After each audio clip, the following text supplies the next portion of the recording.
Yuk jadi bagian dari dakwah kami. Dukung operasional dakwah dan sosial kami, raih pahala amal jariah yang terus mengalir sampai hari kiamat. Bismillah, Assalamualaikum warahmatullahi wabarakatuh.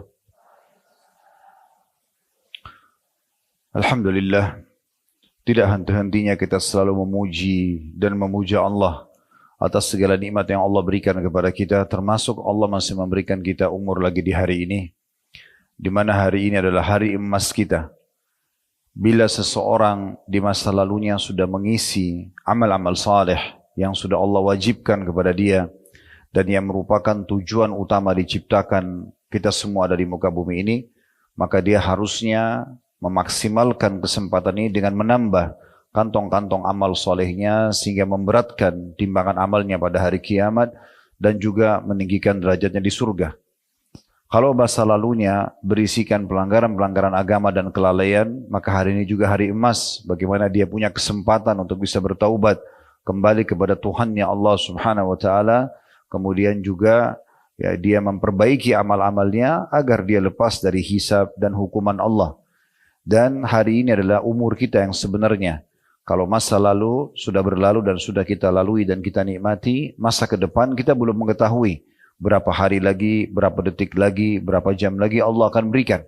Maka selama Allah masih kasih umur, syukuri dengan cara memaksimalkan dalam ketaatan yang merupakan tujuan utama kita diciptakan. Dan Allah kekalkan dalam surah Az-Zariyat, surah nomor 51 ayat 56, وَمَا خَلَقْتُ الْجِنَّ وَالْإِنْسَ إِلَّا لِيَعْبُدُونَ. Aku tidak menciptakan semua jin dan manusia kecuali untuk mengabdi dan beribadah kepadaku.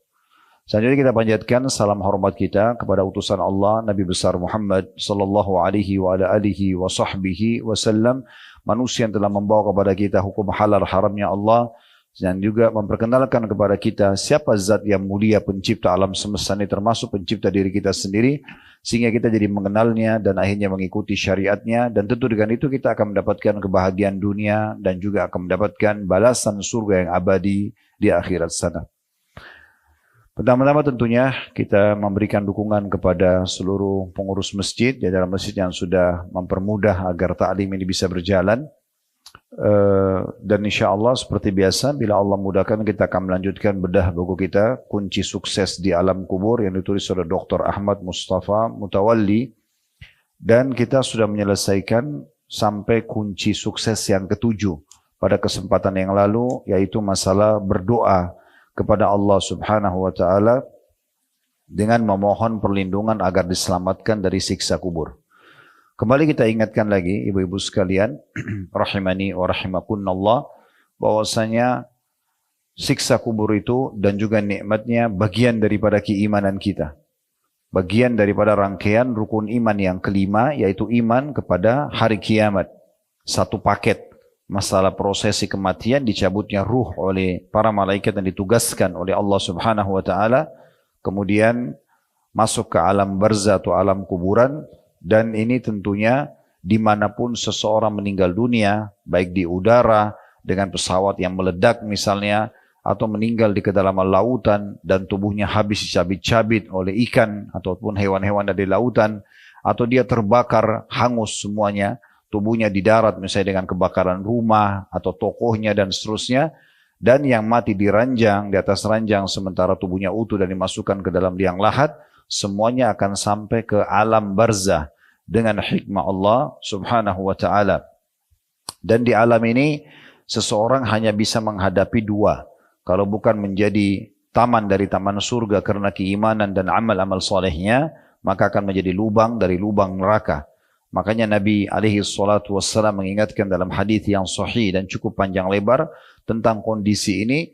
Beliau mengatakan, dan ruh orang mukmin kalau dimasukkan ke dalam kuburan, maka akan datang kepadanya dua sosok malaikat Munkar dan Nakir, mendudukkannya lalu menanyakan kepadanya pertanyaan yang sudah masyhur, siapa Tuhanmu, siapa nabimu, apa agamamu, dan dia akan menjawab dengan sangat mudah. Kemudian akan dibukakan baginya pintu surga dan sampai kepadanya bau-bau wanginya. Dan Allah pun berfirman, bentangkan perma darinya dari surganya.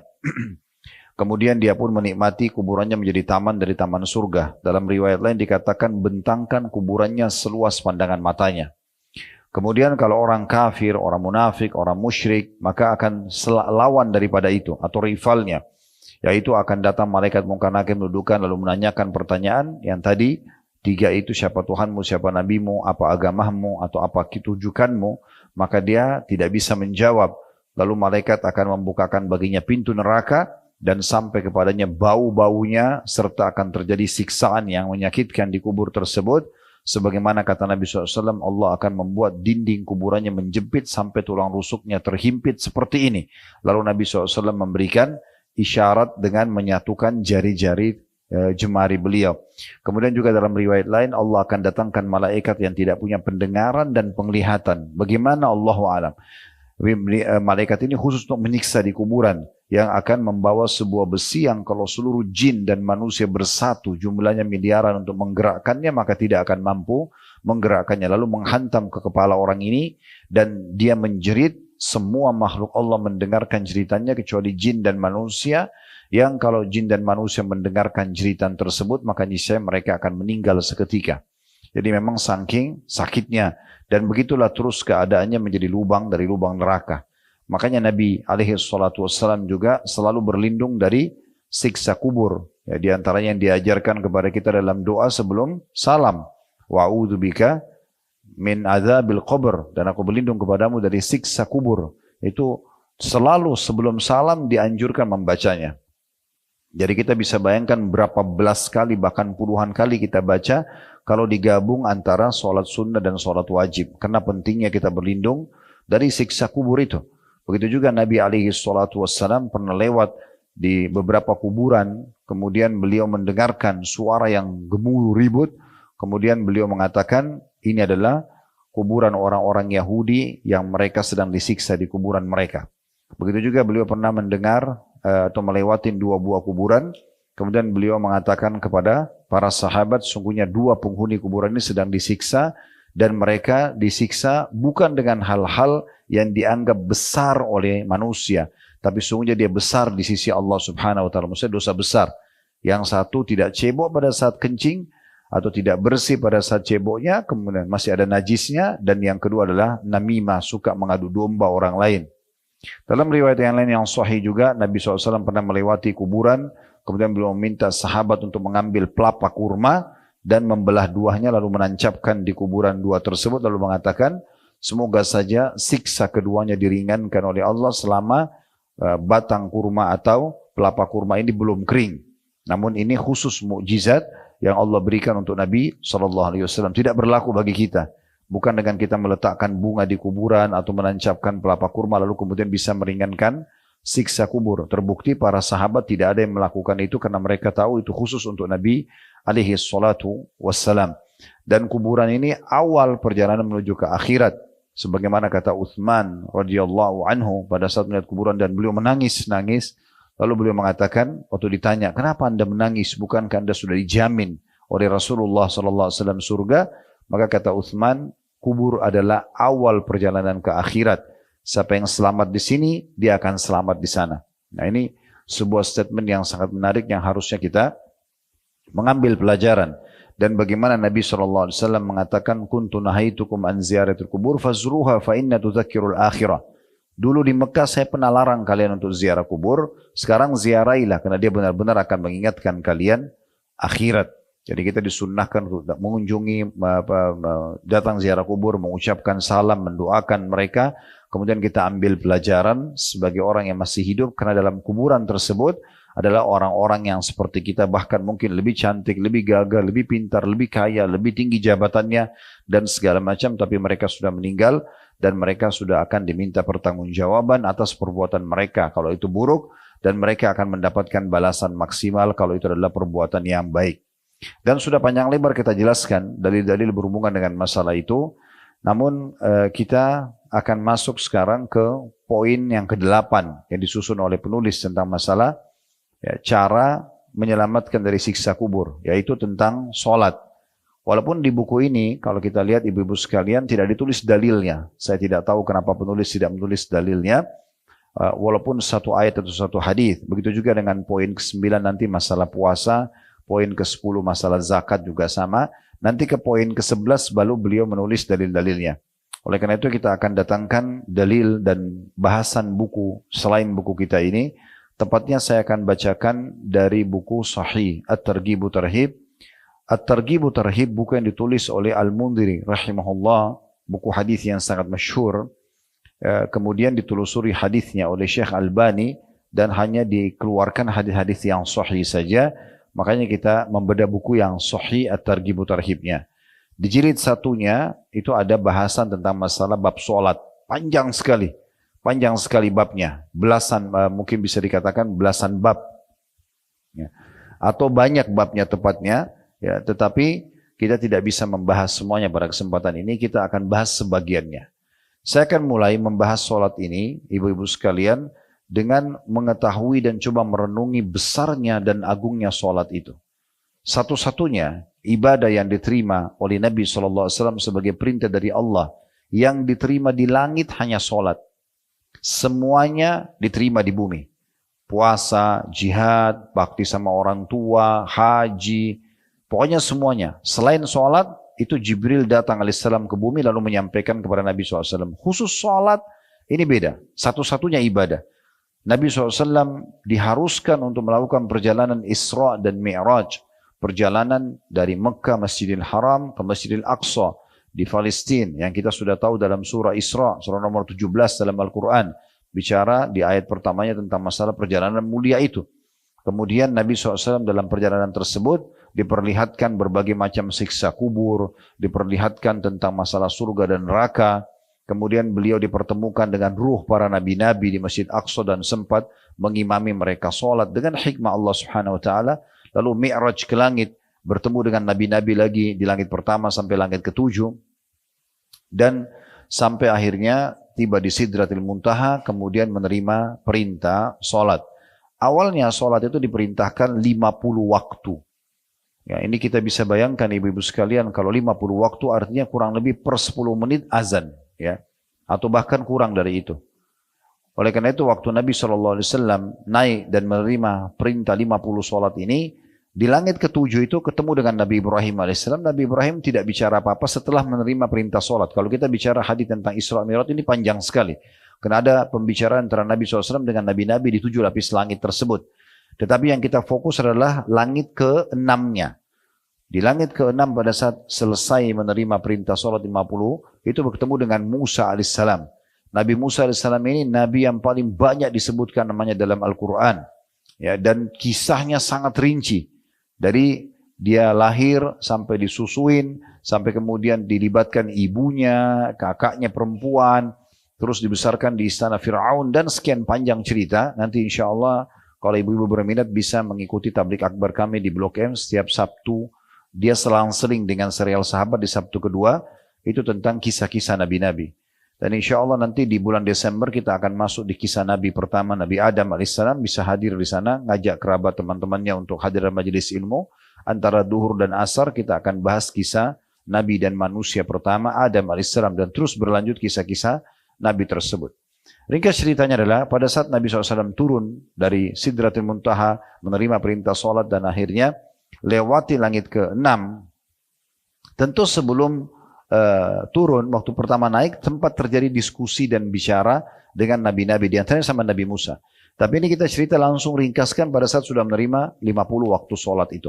Nabi Musa AS lalu bertanya kepada Nabi Muhammad SAW, apa yang Tuhan memerintahkan hai Muhammad? Kata Nabi SAW, 50 waktu sholat.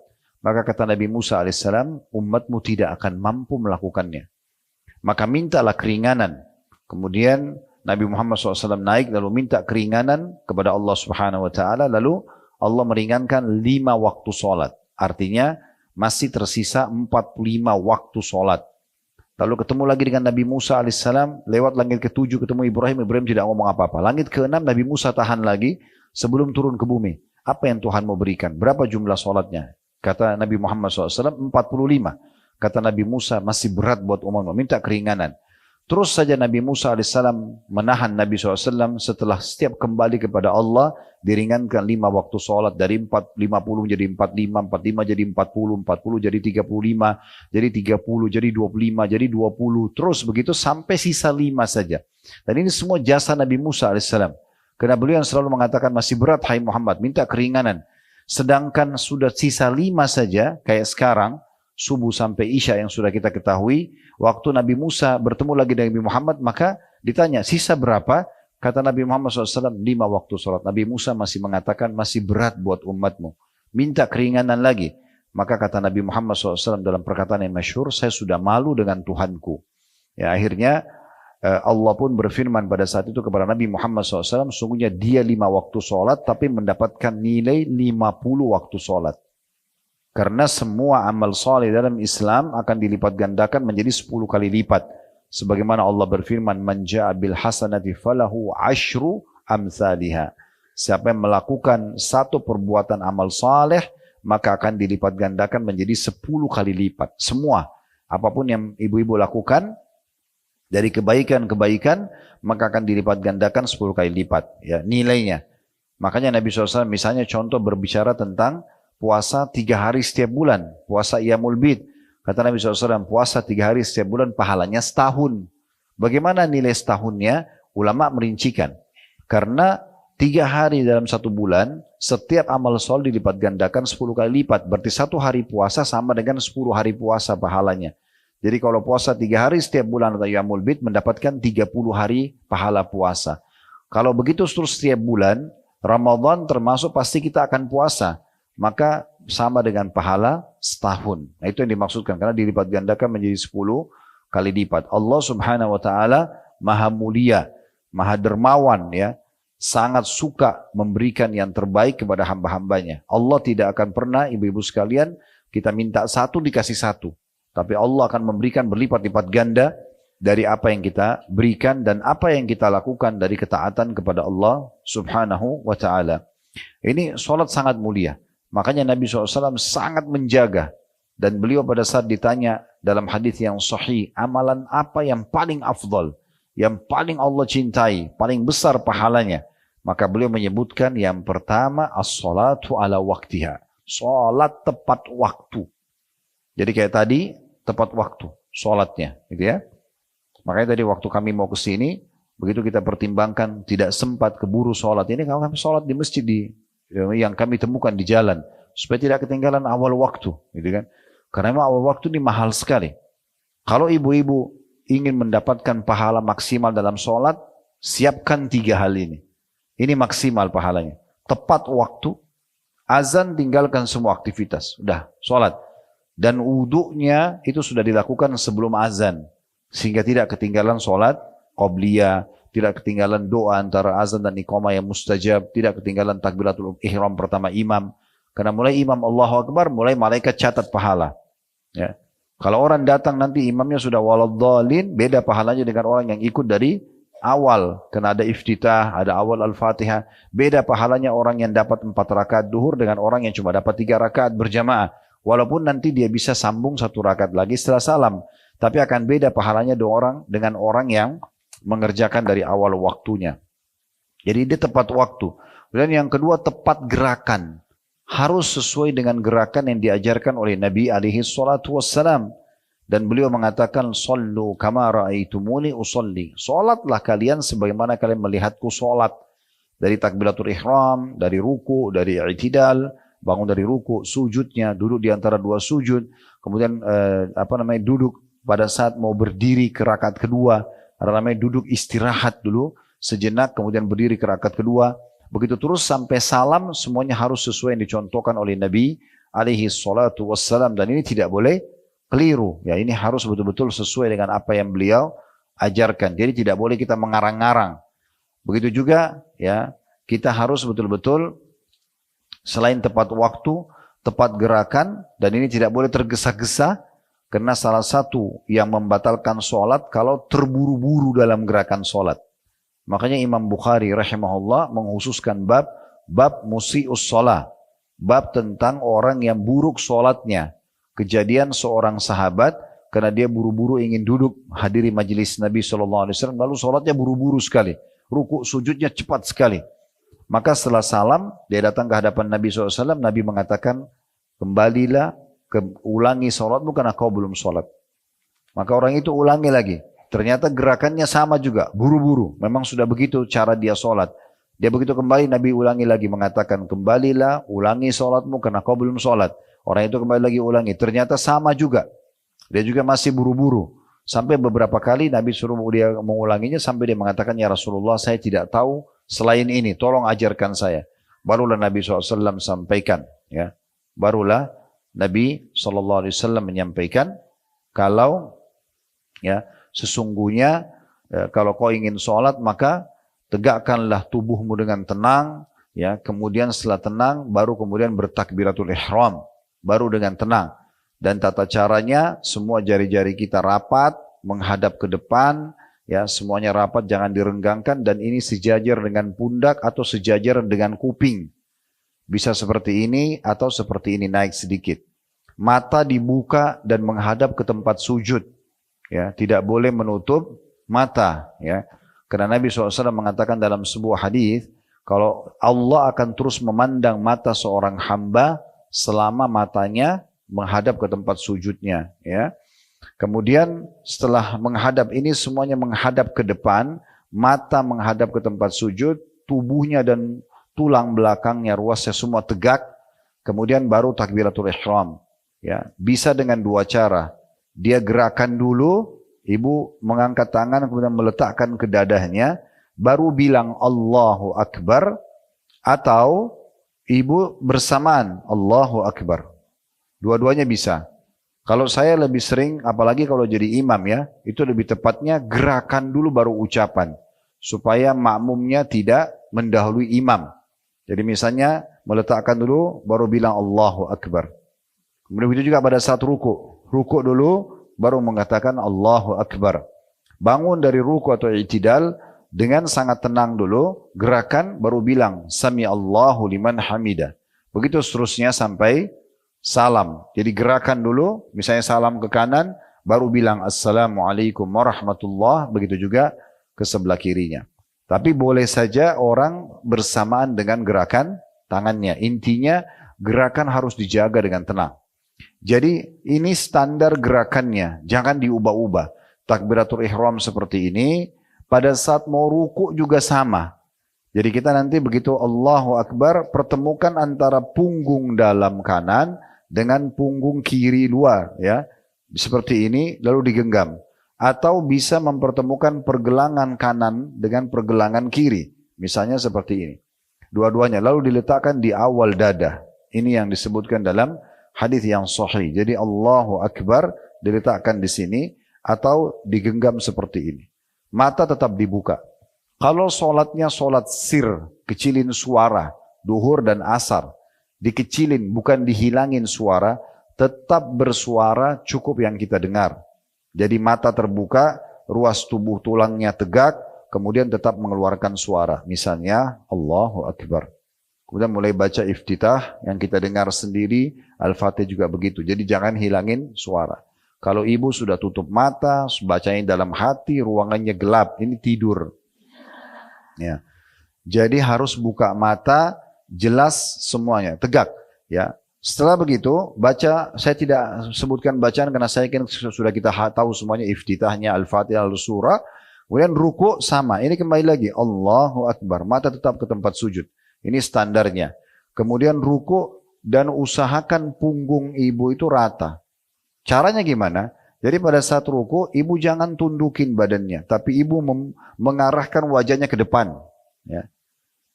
Jadi coba nanti kalau ruku, itu kita tegak tetap dan turunnya begini. Jangan turunnya begini. Ya.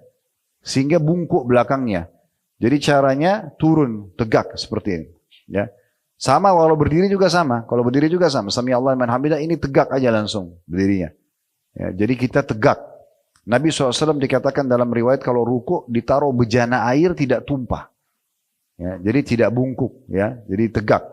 Yang saya temukan biasa kalau bapak-bapak biasa saya praktekin. Saya suruh berdiri kemudian saya praktekin caranya. Rata-rata semuanya bungkuk. Kenapa? Karena turunnya dia bukan turun lurus ke depan, tapi dia turunnya begini. Ya, sehingga bungkuk pasti. Mau nggak mau. Kemudian lutut digenggam. Ya. Biasanya kalau ini sudah kita turunkan rata ke depan, itu terasa sekali otot paha belakang ketarik. Setelah betul-betul gerakannya tenang, baru baca Subhana Rabbiyal Azim satu kali. Kasih waktu 1 detik saja.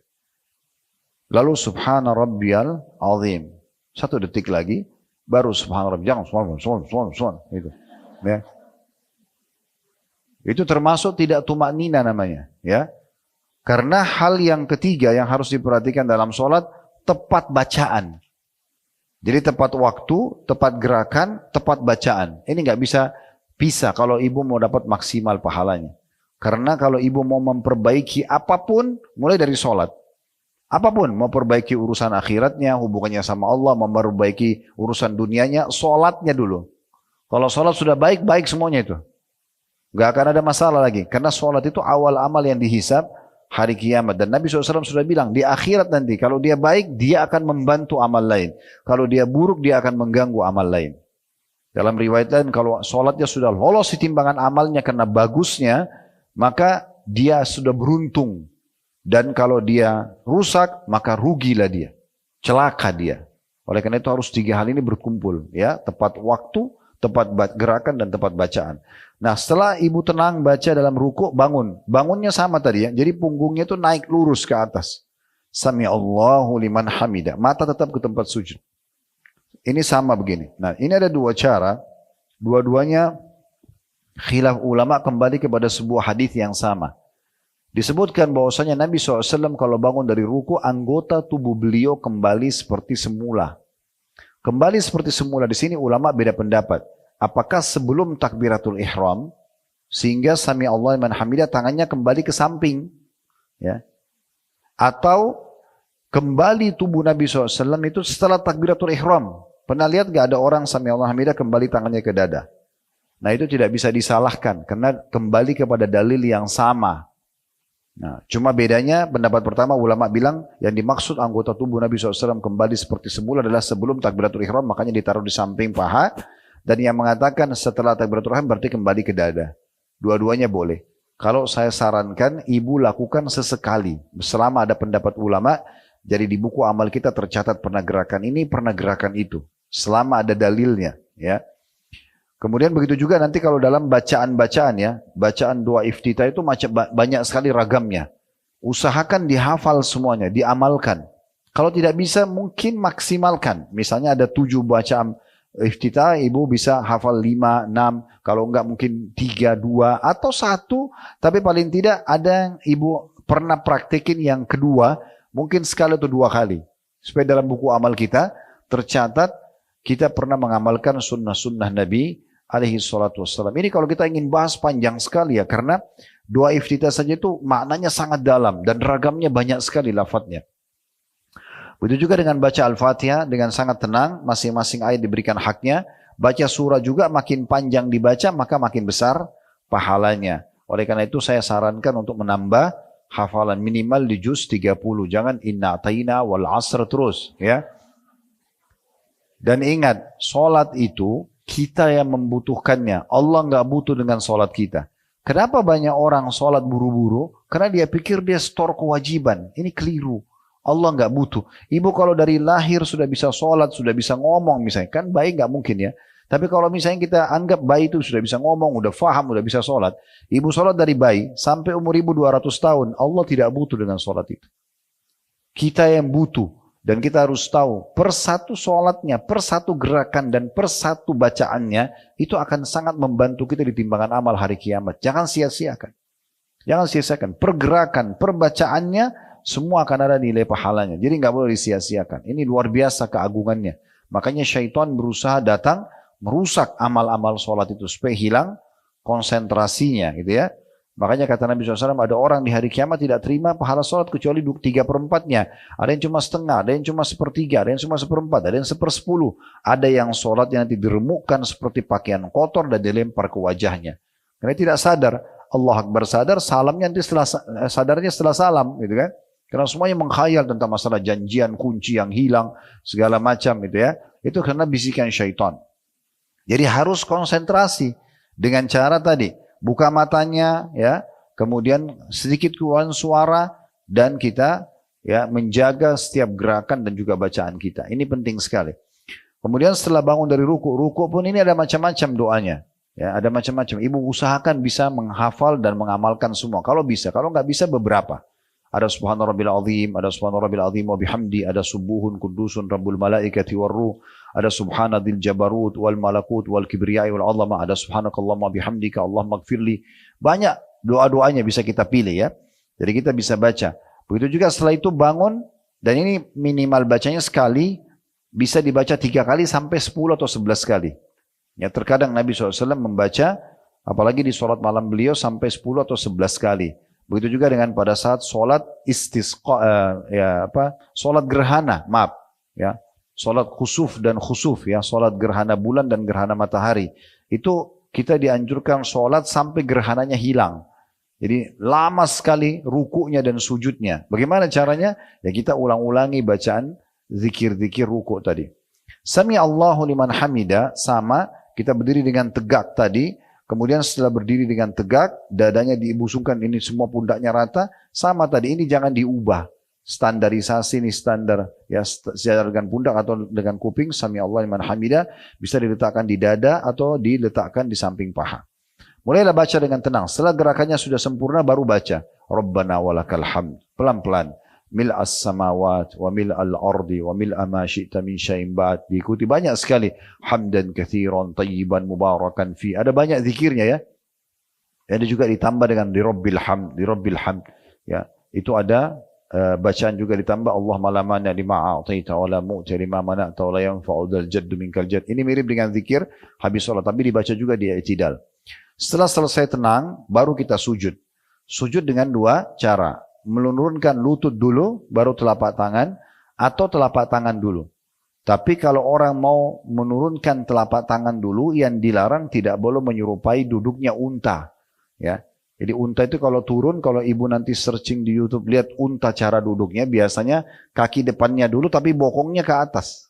Ya, oleh karena itu kalau kita mau turun telapak tangan dulu, itu tubuhnya turun bersamaan.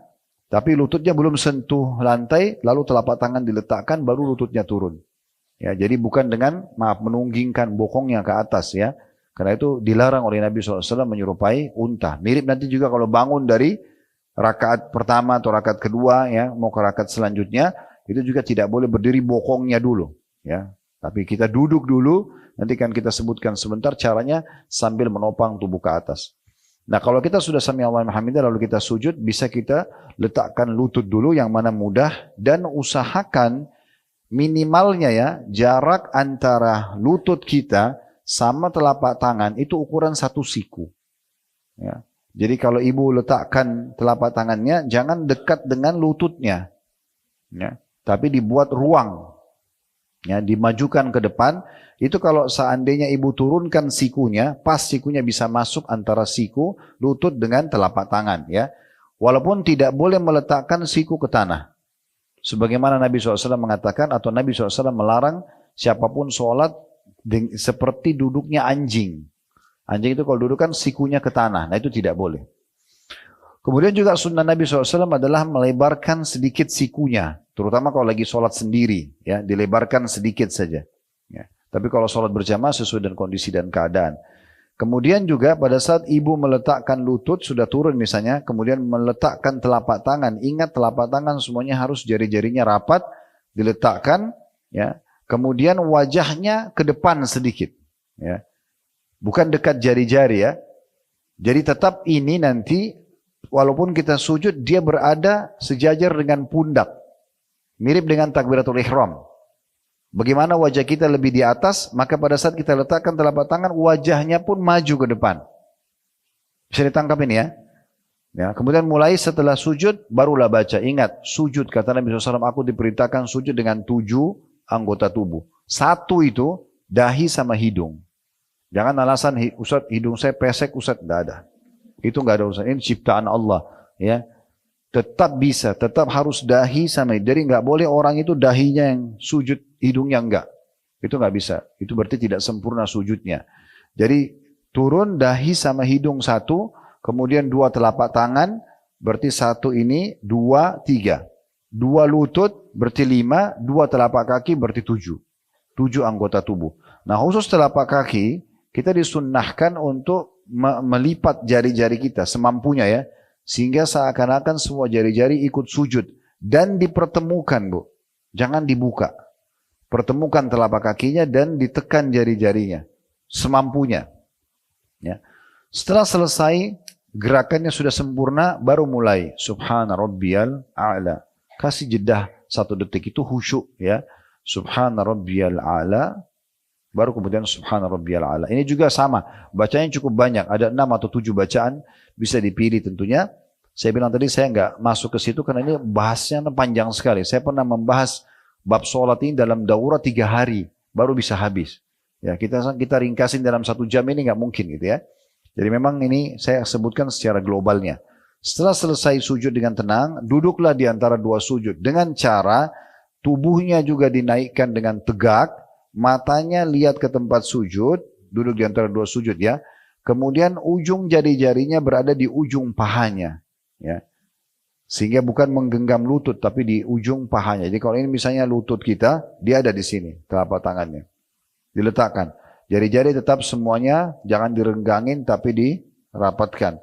Kemudian setelah itu baru mulailah baca doa, bisa Rabbighfirli saja, kemudian sujud atau kita baca yang panjang Rabbighfirli warhamni wajburni sampai akhir.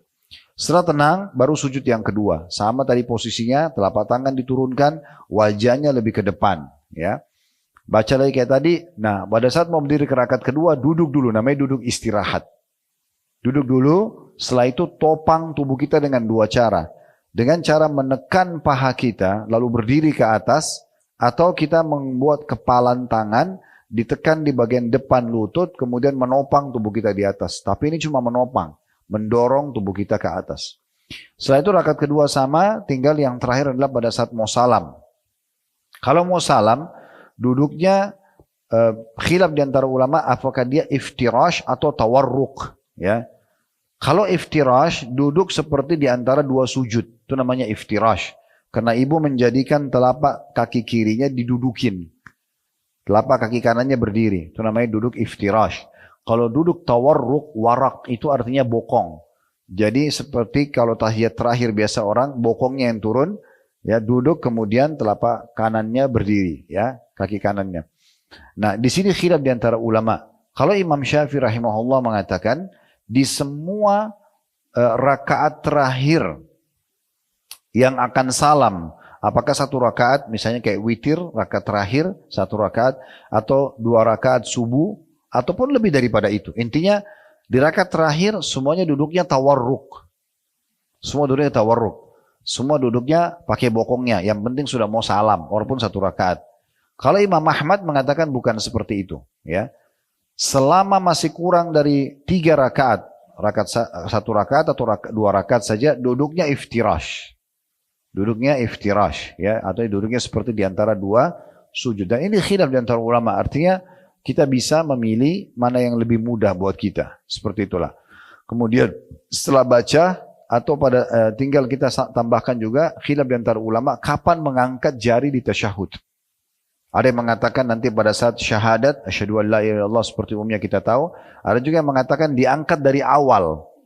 Dari at-tahiyatu lillah wassalawat sudah diangkat jarinya. Ini khilaf di antara ulama dan kita boleh pilih salah satunya.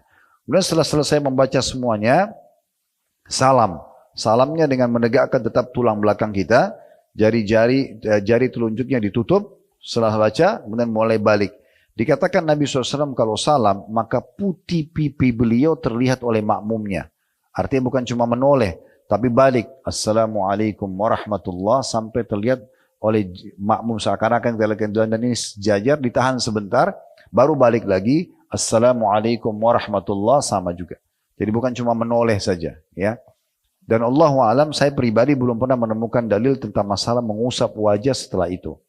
Jadi setelah salam, maka sudah selesai sholatnya. Sudah selesai sholatnya. Jadi 3 hal ini harus diperhatikan, yaitu tepat waktu, tepat gerakan, dan tepat bacaan. Ini saya ringkaskan dari sekian banyak bab sholat itu ya. Sekarang kita masuk kepada motivasinya. Apa yang memotivasi kita supaya mau menjaga sholat itu?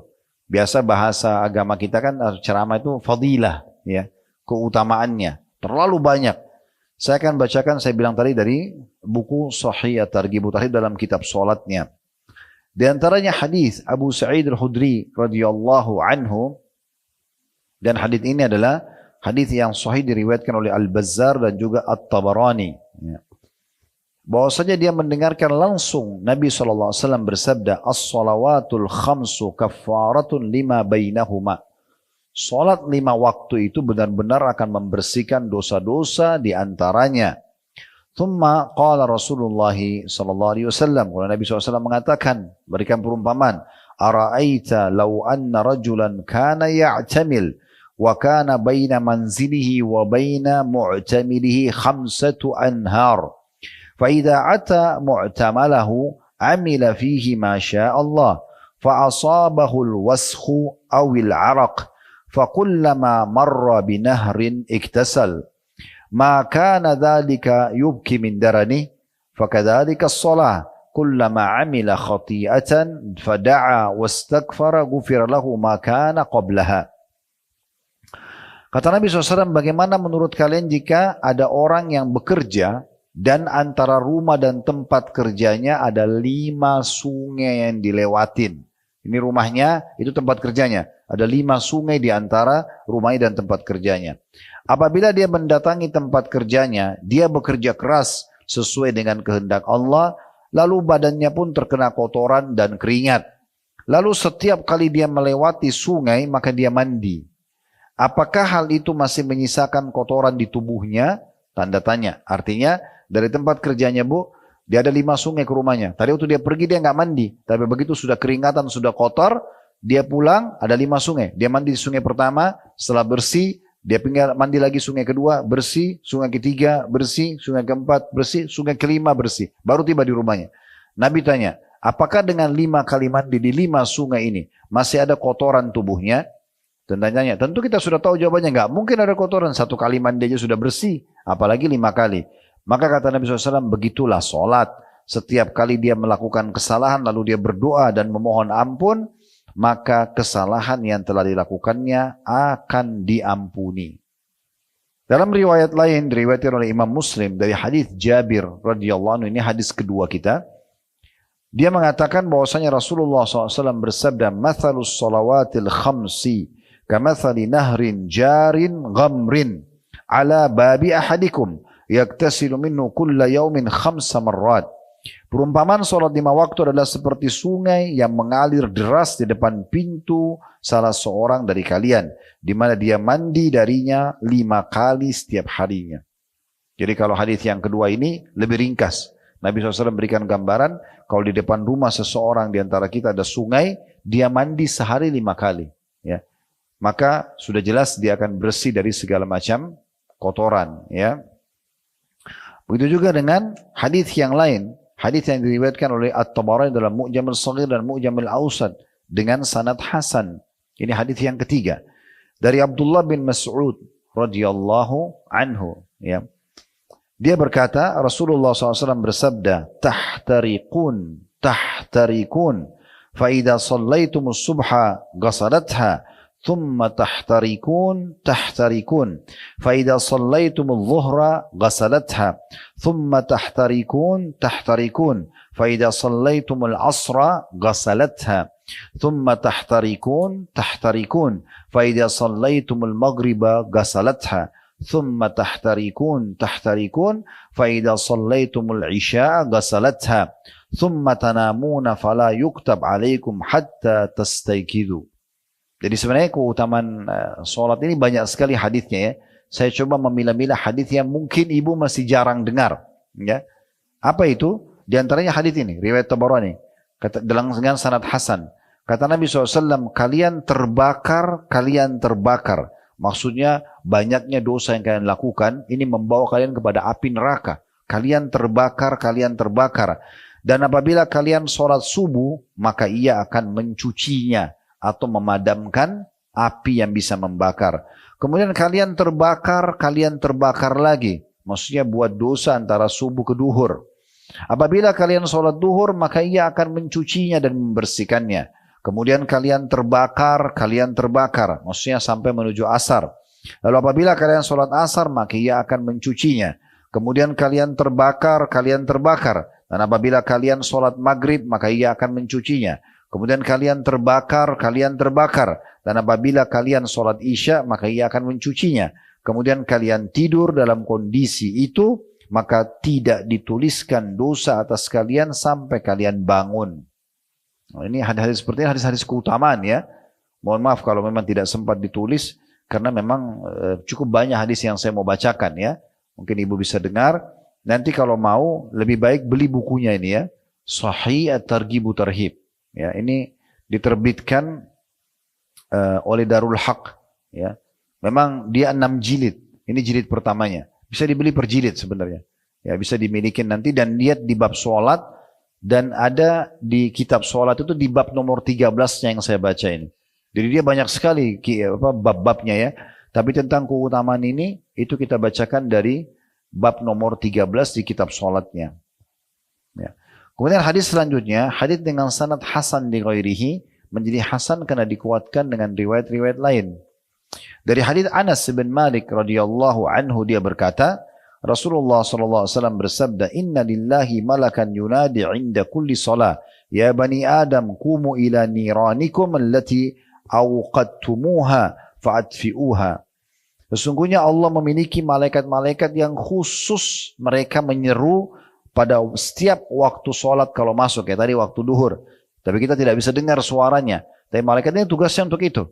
Mereka menyeru. Mengatakan, wahai anak cucu Adam, bangkitlah kalian kepada api yang telah kalian nyalakan, lalu padamkanlah dengan sholat itu.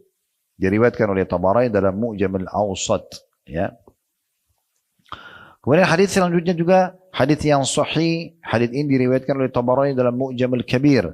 Diriwayatkan oleh Abdullah bin Mas'ud radhiyallahu anhu, bahwasanya Rasulullah SAW bersabda, Yub'athu munadin inda hadrati kulli salah. فيقول يا بني آدم قوموا فأتبئوا عنكم ما أوقدتم على أنفسكم فيقومون فتسقط خطاياهم من أعينهم ويصلون فيغفر لهم ما بينهما ثم توكدون فيما بين ذلك فإذا كان عند الصلاة الأولى نادى يا بني آدم قوموا فأطفئوا ما أوقدتم على أنفسكم فيقومون فيتطهرون ويصلون dalam kurung al-zuhur fayughfaru lahum ma bainahuma fa idza hadaratil asr famithlu dhalik fa idza hadaratil maghrib famithlu dhalik fa idza hadaratil atamatu famithlu dhalik fayanamun wa qad ghufira lahum mudlaj fi khairin wa mudlaj fi syarrin.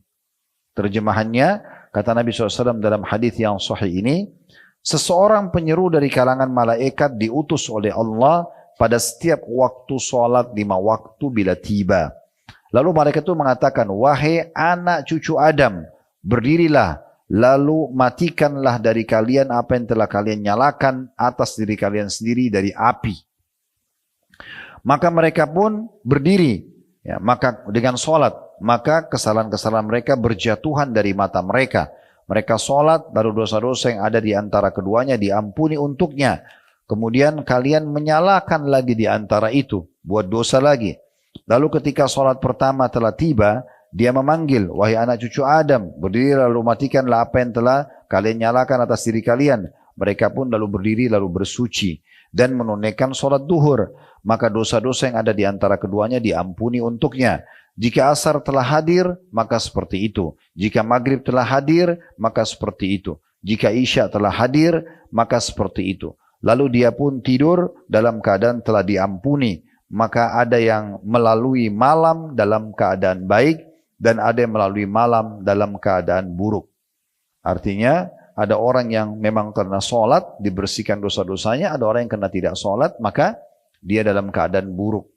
Tentu di sini perlu kita garis bawahi ibu-ibu sekalian, yang dimaafkan adalah dosa-dosa kecil, bukan dosa besar ya. Dosa-dosa kecil. Kalau dosa-dosa besar itu wajib taubat nasuha, sebagaimana Imam Nawawi rahimahullah mengatakan harus melalui 3 syarat. Ini sudah pernah kita jelaskan. Meninggalkan dosa itu seketika, menyesali dan berjanji sama Allah tidak akan mengulanginya. Nah itu baru bisa diampuni dosa besarnya ya. Hadis selanjutnya adalah hadis yang disebutkan sahih li ghairihi. Ini istilah, maksudnya dia sahih karena dikuatkan dengan riwayat-riwayat lain. Dan ini mauquf, maksudnya hanya sampai ke sahabat. Kalau ibu dengar hadis marfu' berarti sampai ke Nabi. Kalau mauquf hanya sampai ke sahabat, ya. Tapi ini tetap semua kalaupun dari sahabat berarti memang mereka ambil dari Nabi alaihissalam. Tapi kalau misalnya Salman Al-Farisi berkata, Abdullah bin Umar berkata, Abdullah bin Abbas berkata, Umar bin Khattab berkata, lalu kemudian statementnya langsung itu diistilahkan dengan mauquf, ya, hanya sampai ke sahabat. Dikatakan bahwasanya satu hari Salman pernah berdiri sholat di akhir malam, seolah-olah dia menyaksikan apa yang dia duga sebelumnya. Dia menyampaikan, ya, bahwasanya Salman berkata, ya, maksudnya ini disebutkan oleh Tariq ibn Shihab. Dia berkata, dia pernah menginap di rumah Salman Al-Farisi untuk melihat kesungguhannya dalam ibadah. Lalu dia melihat Salman berdiri di akhir malam seolah-olah dia tidak menyaksikan apa yang dia duga sebelumnya. Maksudnya dia tidak sangka kalau sampai sehusyuk itu sholatnya. Lalu kemudian Salman berkata setelah salam kepada Tariq ibn Shihab, seorang tabi'in, Tariq ibn Shihab rahimahullah, dan Salman Al-Farisi sahabat Nabi. Salman memberikan nasihat kepada muridnya. Tariq mengatakan, hafidhu ala hadis salawatil khams, fa innahunna kaffaratun lihadil jirahat, malam tusabil maqtala. Jagalah solat 5 waktu itu karena ia adalah pelebur bagi luka-luka atau dosa-dosa kecil selama dosa-dosa besar dihindari. Diriwayatkan oleh At-Tabarani dalam Mu'jamil Kabir. Ini diantaranya. Kemudian juga di dalam hadis yang lain diriwayatkan oleh Al-Bazzar, Ibnu Khuzaimah, Ibnu Hibban. Hadis ini hadis yang sahih dari hadis Amr bin Murrah Al-Juhani. Dia mengatakan radhiyallahu anhum, ja'a rajulun ila Nabi sallallahu alaihi wasallam faqala ya Rasulullah, ara'aita in syahidtu an la ilaha illallah wa annaka Rasulullah wa sallaitu as-salawatil khams wa addaitu az-zakah wa sumtu Ramadan wa qumtuhu famimman ana qala minas siddiqin wasyuhada. Sahabat ini mengatakan ada seorang laki-laki datang ke hadapan Nabi SAW dan berkata, ya Rasulullah, bagaimana menurut Anda jika aku bersaksi bahwasanya tidak Tuhan yang berhak disembah kecuali Allah dan bahwasanya Anda benar-benar utusan Allah. 2 kalimat syahadat. Aku juga sholat 5 waktu. Aku juga membayar zakat. Aku juga berpuasa Ramadan dan mendirikan malam Ramadan, maksudnya dengan qiyamul lailnya. Termasuk golongan apakah aku? Kata Nabi SAW, engkau termasuk golongan siddiqin dan syuhada.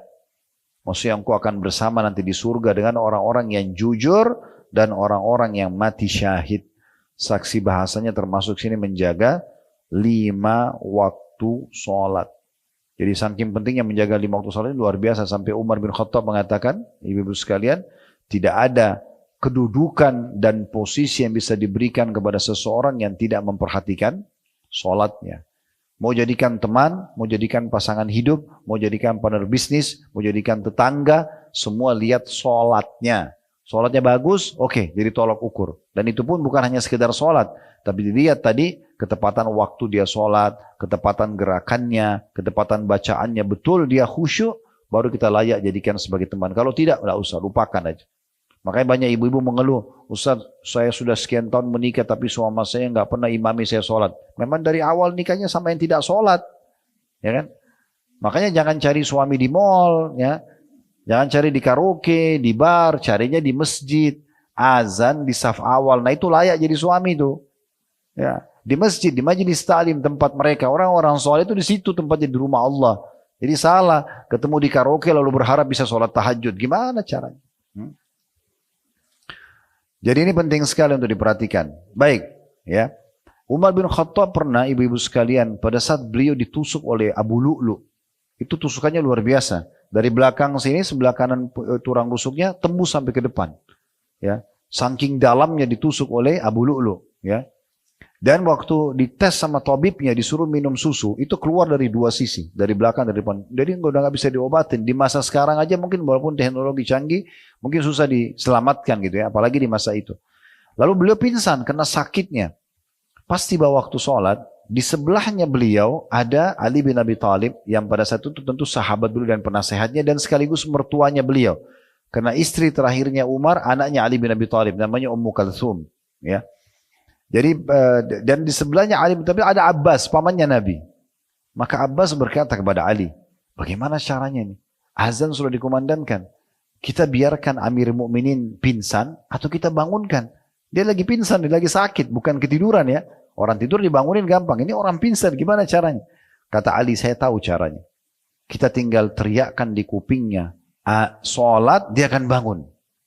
Itu Umar, lagi pingsan, lagi bolong. Itu bisa bangun. Maka Ali bilang, ya Amir Mu'minin, as-sholah. 2 kali atau 3 kali Ali ulangi, Umar langsung bangun. Dalam kondisi pingsan, langsung bangun. Lalu kata Umar, ya, tidak ada kedudukan dalam Islam bagi orang yang tidak sholat. Lalu beliau sholat. Itu saking tertanamnya dalam dirinya tentang masalah sholat itu. Ya, itu sholat itu luar biasa. Jadi jangan ibu hanya seperti gerakan biasa saja. Enggak, harus dinikmatin benar setiap gerakannya, setiap bacanya. Ingat selalu itu ya. Tepat waktunya, tepat gerakannya, tepat bacaannya. Mau terbakar apapun di sebelah kita, mau gempa bumi, saya lagi sholat, selesai. Enggak ada urusannya. Gitu kan? Meninggal dalam kondisi itu nggak masalah, berarti ajal datang. Itu dalam Quran husnul khatimah, nggak ada masalah. Kenapa harus panik ya dengan hal-hal yang tidak perlu? Apalagi panik hanya karena mau jawab telepon temannya, hanya mau baca WA, akhirnya sholatnya nggak konsentrasi. Ya, ini yang senyum-senyum tahu diri ya. Kita baca selanjutnya dalil hadis yang diangkat setelah itu. Dikatakan hadis ini hasan sahih, diriwayatkan oleh Tabarani dalam Mu'jamul Kabir juga. Dari Salman Al-Farisi radhiyallahu anhu dia berkata bahwasanya Rasulullah sallallahu alaihi wasallam bersabda, "Innal muslima yusalli wa khatayahu marfu'atun 'ala ra'si. Kullama sajada tahattu anhu, fayafrugu min salatihi wa qad tahattat anhu khatayahu." Ini sebenarnya hadisnya banyak saya bilang. Saya coba pilih hadis yang mungkin kita jarang dengar ya. Mudah-mudahan betul memang ibu belum dengar sehingga dapat ilmu baru gitu ya. Ataupun sudah pernah didengar berarti ini mengingatkan kembali ilmu itu juga bagus. Apa kata Nabi SAW? Sesungguhnya seorang muslim melaksanakan sholat sementara dosa-dosanya terangkat di atas kepalanya. Semua dosa kita ditaruh di atas kepala kalau kita lagi sholat. Allah punya cara dengan itu. Setiap kali dia sujud, berguguranlah darinya dosa-dosa itu. Sehingga dia menyelesaikan sholatnya sementara dosa-dosanya telah habis. Di dosa hari itu ditaruh semua di atas kepala kalau lagi sholat, dia sujud jatuh, dia bangun lagi, kan kedua sujud lagi jatuh lagi, sampai habis salam gugur semua dosanya. Kapan itu bisa habis kita tidak tahu. Ya, mungkin sholat sunnah, sholat wajibnya atau dalam seharian dia sholat, intinya tergantung kadar dosa seseorang. Kemudian dalam hadis yang mirip dengan ini, dengan sanad hasan dighairi menjadi hasan karena dikuatkan dengan riwayat-riwayat lain. Ini diriwayatkan oleh Ahmad, An-Nasai dan juga At-Tabarani. Dari hadis Abu Uthman, dia berkata, rahimahullah seorang tabi'in, aku bersama Salman Al-Farisi di bawah sebatang pohon. Dia mengambil dahan kering, lalu mengibaskannya sehingga daunnya berguguran. Salman Al-Farisi ambil ranting pohon, itu ada daun-daun kering. Jadi dia sengaja kibas supaya jatuh semua daun kering itu. Kemudian dia berkata, wahai Abu Uthman, diajak ngomong tadi tabi'in yang meriwayatkan riwayat ini. Tidakkah kamu bertanya padaku mengapa aku lakukan ini? Kenapa aku tebaskan ya batang pohon ini ya atau ranting ini supaya jatuh semua daun-daunnya? Ini luar biasa ya. Jadi para ulama-ulama dulu, para sahabat itu mereka tidak buat hal sia-sia. Ini aja digoyangin ada maksudnya. Maka dia bilang sama muridnya, kok tidak tanya kenapa saya lakukan ini? Maka kata Abu Uthman, aku bertanya, mengapa anda melakukannya? Maka Salman menjawab, radhiyallahu anhu, begitulah Rasulullah SAW melakukan ketika aku bersamanya di bawah sebuah pohon. Jadi saking ingin menukil murni ajaran Nabi seperti apa, sampai Salman praktekin begitu. Saya juga pernah di bawah pohon begini seperti ini. Nabi juga ambil ranting yang ada daun-daun kering, lalu Nabi juga kebasin. Lalu Nabi tanya juga kepada saya, kamu nggak tanya kenapa saya kebasin ini? Beliau mengambil dahan kering lalu mengibaskannya sehingga daunnya berguguran. Lalu beliau bersabda, wahai Salman, tidakkah kamu bertanya mengapa aku melakukan ini? Maka aku pun bertanya, mengapa anda melakukannya? Lalu Rasulullah SAW bersabda, ini hadisnya, Innal muslima idza tawadda fa ahsana al-wudu' thumma shalla as-salawatil khams tahattat khatayahu kama tahattu hadzal waraq wa qala aqimis salata tarafay an-nahari wa zulafan min al-lail innal hasanati yudhibna as-sayyi'at dzalika dzikra lidz-dzakirin. Sesungguhnya kata Nabi SAW, apabila seorang muslim berwudu dengan sempurna, lalu dia membaguskan wuduknya, nah ini juga termasuk bahasan dalam bab sholat ya, tapi kita tidak singgung karena ini wuduk bab sendiri. Tapi termasuk membawa kehusyuan juga, tambahannya itu adalah kalau ibu sempurnakan wuduknya, jangan buru-buru. Ingat ada batas minimal ya, ini pergelangan batas minimal, jangan kurang kenanya, nggak sah wuduknya, nggak sah sholatnya nanti kan. Kumur-kumur juga begitu sama hidung atau ya, madmadah istinsyak, membasuh wajah juga semua wajah harus kena, tangan sampai siku, ingat sikunya kadang-kadang kita siram, ini nggak kena ini bagian bawah ya. Itu juga kepala sampai ke tengkuk, kaki juga minimal mata kaki diusahakan lebihkan. Dan kata Nabi SAW, sesungguhnya perhiasan seorang mukmin pada hari kiamat nanti di surga memenuhi anggota tubuhnya yang terkena dengan wuduknya gitu ya. Sampai Abu Hurairah pernah wuduk menggulung bajunya sampai ke atas, lalu beliau siram bukan di siku, di atasnya. Ditanya oleh seorang tabi'in, kenapa Anda lakukan ini? Dia mengatakan, karena saya mendengarkan Rasulullah SAW bersabda, perhiasan seorang mukmin akan dipenuhi tubuhnya yang tersentuh dengan air wuduknya. Jangan dibayangkan ini emas atau perak ya. Perhiasan kita tidak tahu apa. Allah SWT Maha Kuasa, nanti di surga dikasih apa yang jelas dapat perhiasan gitu ya. Begitu juga nanti anggota tubuh ini akan mengeluarkan cahaya yang terang di hari kiamat. Sebagaimana Nabi SAW bersabda kepada para sahabat. Ini saya datangkan hadis lain dulu, nanti kita kembali ke hadis kita ya. Kata Nabi SAW, saya ingin sekali melihat saudara-saudaraku. Kata para sahabat, ya Rasulullah, kami saudara-saudara Anda. Kata Nabi SAW, bukan. Kalian adalah sahabat-sahabatku. Saudara-saudaraku yang datang nanti sepeninggalku. Ya kita-kita ini dianggap saudara oleh Nabi SAW. Maka kata para sahabat, ya Rasulullah, bagaimana Anda mengenal mereka? Sementara nanti ketemunya di mahsyar. Kan kita nggak mungkin ketemu Nabi di dunia. Nabi sudah meninggal. Ketemunya nanti di mahsyar, hari kebangkitan. Kata Nabi SAW, kalau seandainya seseorang punya kuda-kuda yang banyak, tapi di antara kuda itu ada kuda yang bagian bulu dahinya, kan kuda itu ada bulu rambutnya di sini ya. Itu berwarna putih dan keempat kakinya bulunya juga berwarna putih. Bisa dibedakan dari kuda-kuda yang lain? Kata para sahabat, tentu ya Rasulullah. Artinya yang lain tidak begitu, tapi dia sendiri kuda ini begitu. Tentu saja bisa dibedain, gitu kan? Maka kata Nabi SAW, begitulah mereka datang hari kiamat dari tempat-tempat uduk mereka mengeluarkan cahaya yang terang, gitu ya. Jadi tenang ya, jangan buru-buru sekali uduk. Ini biasa kalau saya jelaskan dalam pelatihan sholat ini, tenang. Dan ingat, jangan mubazir air. Pakai pelan-pelan saja. Jangan keran ini terus sambil ngobrol sama teman. Ini air jalan terus ya. Gak boleh mubazir. Gosok telapak tangan dengan tenang. 1, 2, sampai 3. Kumur-kumur. Ambil satu cakupan dengan telapak tangan. Masukkan di mulut kumur-kumur. Sisanya hirup di hidung. Namanya istinsyak. Dihirup. Kata Nabi SAW, kuatkan istinsyak kalian kecuali kalian sedang puasa. Lalu istinthar. Keluarkan dengan tangan kiri. Baru basuh wajah. Ya, sudah tenang, sudah 3 kali, baru tangan sampai siku. Kanan dulu sampai 3 kali, baru kiri 3 kali. Baru kepala disentuh dari awal tumbuh rambut sampai ke tengkuk. Ya, kalau laki-laki boleh dikembalikan lagi ke depan. Kalau perempuan tinggal nepuk-tepuk saja. Ditepuk-tepuk sampai ke depan. Semua dilakukan 3 kali kecuali kepala saja 1 kali. Kemudian kaki juga begitu. Sunnahnya menyelat-nyelatkan jari tangan di jari kaki bu ya. Gini telapak kaki ibu masukkan jari-jari tangannya supaya semua kena air. Ya. Dimasukkan kanan dulu sudah selesai, minimal mata kaki lebihkan tidak masalah. Begitu juga tangan kaki kiri, baru selesai. Setelah selesai jangan lupa baca syahadat. Asyhadu an la ilaha illallah wahdahu la syarika lahu, asyhadu anna Muhammadan abduhu wa rasuluh. Kata Nabi SAW, siapa yang baca ini selesai wudu, terbuka untuknya 8 pintu surga. Habis wudu baca syahadat. Dalam riwayat Tirmidzi ditambah Allahumma ja'alni minat tawwabin wa ja'alni minal mutatahhirin. Ya Allah, jadikanlah aku orang yang suka bertobat dan juga suka bersuci gitu ya. Nah kita kembali ke hadis kita tadi. Kata Nabi SAW, tidak ada seorang muslim yang berwudu lalu dia membaguskan atau menyempurnakan wudunya. Tenang, tadi sudah kita sampaikan.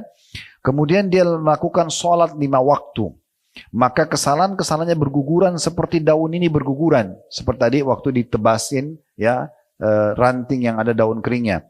Lalu kemudian beliau membaca firman Allah Subhanahu wa taala dalam surah Hud ayat 114 yang artinya surah Hud ayat 114, dan dirikanlah salat itu pada kedua tepi siang, maksudnya pagi dan petang, dan pada bagian permulaan pada malam. Ya, sesungguhnya perbuatan-perbuatan baik itu akan menghapus perbuatan-perbuatan buruk. Itulah peringatan bagi orang-orang yang mau mengingatnya.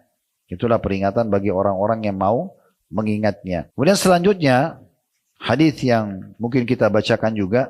Hadis dengan sanad hasan, dan hadis ini diriwayatkan oleh Tabarani dari hadis Abu Darda radhiyallahu anhu, bahwa Rasulullah SAW bersabda, "Khamsun man jaa bihinna ma'a imanin dakhala al-jannah. Man hafaza 'ala as-salawatil khams, 'ala wudu'ihinna wa ruku'ihinna wa sujudihinna wa mawaqitihinna, wa shama ramadhana wa hajjal baita in istata'a ilayhi sabila, wa ata az-zakata tayyibatan biha nafsu, wa 'adda al-amanah." Qila ya Rasulullah, wa ma ada'ul amanah? Qala al-ghuslu minal janabah. Inna Allah lam ya'man ibna Adam ala syai'in min dinihi ghairaha.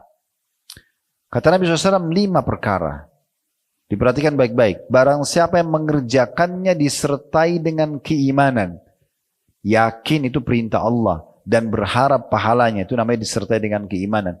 5 perkara, barang siapa yang mengerjakannya disertai dengan keimanan, niscaya dia pasti masuk surga. Dijamin masuk surga. Yang pertama, ini yang jadi saksi bahasan kita, orang yang menjaga salat 5 waktunya. Lalu Nabi rincikan, menjaga wudunya, menjaga rukuknya, menjaga sujudnya, dan ketepatan waktu-waktunya. Ya. Ini salat. Saya ulangi kata Nabi SAW 5 perkara. Barang siapa yang mengerjakannya disertai karena iman atau disertai dengan iman, niscaya dia masuk surga. Orang yang pertama, orang yang menjaga sholat 5 waktu, dirincikan dengan menjaga wudunya, rukuknya, sujudnya, dan ketepatan waktu-waktunya. Ya, sebenarnya ini sholat 5 waktu, menjaga wudunya, rukuk sama sujud sudah kita tahu. Ya. Kemudian waktu-waktunya, ketepatan waktu tadi. Kemudian yang kedua, berpuasa Ramadan.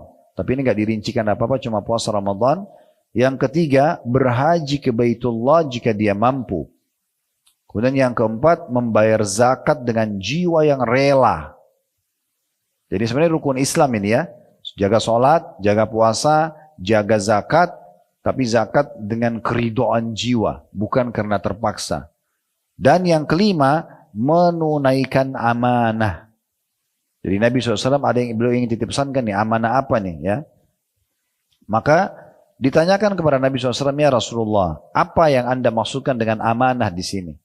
Karena biasanya orang fahamnya amanah itu titipan perkataan, titipan barang gitu ya. Maka kata Nabi SAW, mandi junub. Sesungguhnya Allah tidak mengamanahkan selain mandi junub kepada anak cucu Adam pada sesuatu dari agamanya. Jadi kalau maaf orang sudah berhubungan biologis, yang paling sesuai dengan sunnah langsung mandi. Gak ditunda. Ya. Sehingga tidak perlu menundanya. Walaupun ada pendapat ulama membolehkan menunda sampai menjelang subuh. Tapi jangan sampai ketinggalan sholat subuh.